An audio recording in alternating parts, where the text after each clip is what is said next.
yang salah dianggap biasa seorang. Suami orang dipuja siang dan malam, isteri orang dicari tanpa rasa segan. Hilang sudah malu,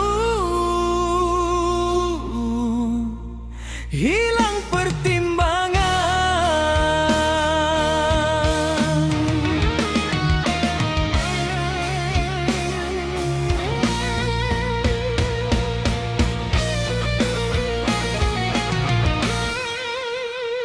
Sengaja mengganggu kebahagiaan orang, sengaja menanam cinta yang terlarang.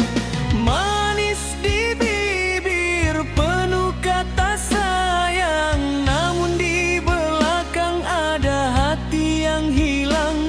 Air mata keluarga menjadi korban.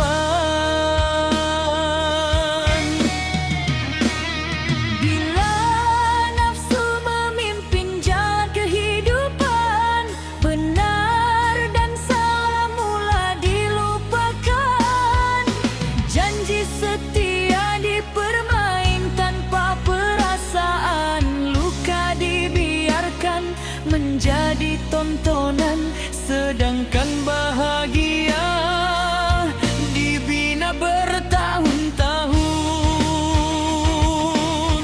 Suami orang, oi, isteri orang, oi. Jangan bangga merampas kasih seseorang, kerana bahagia itu bukan hak pinjaman. Hari ini ketawa dalam pelukan, esok mungkin menangis dalam penyesalan. Roda kehidupan terus berputaran.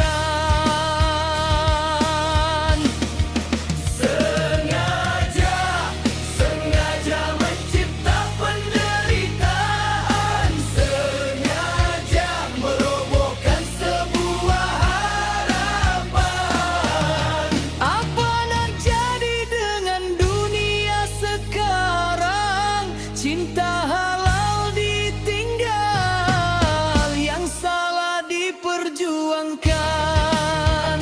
Moga hati kembali kepada jalan